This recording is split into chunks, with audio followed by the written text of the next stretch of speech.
करवा चौथ के रात आयल छै, मस्त मगन मन खुश छै।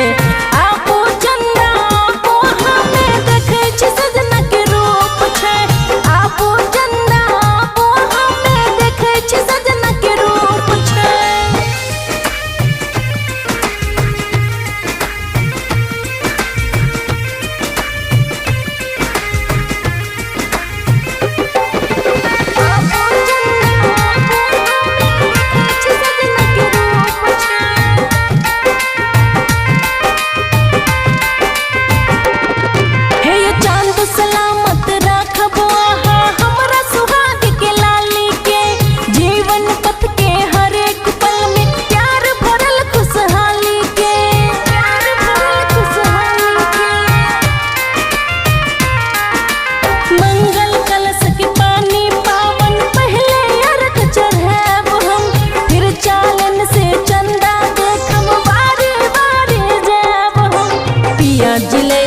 हन नजराना मस्त मगन मन खुश छै।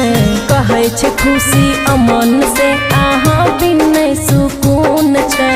आपो चंदा आपो हमें देखे छै, सजना के रूप छै। आपो चंदा आपो हमें देखे छै, सजना के रूप छै। हे गया वचन मांगबै हम सजना के साथ न छूटे।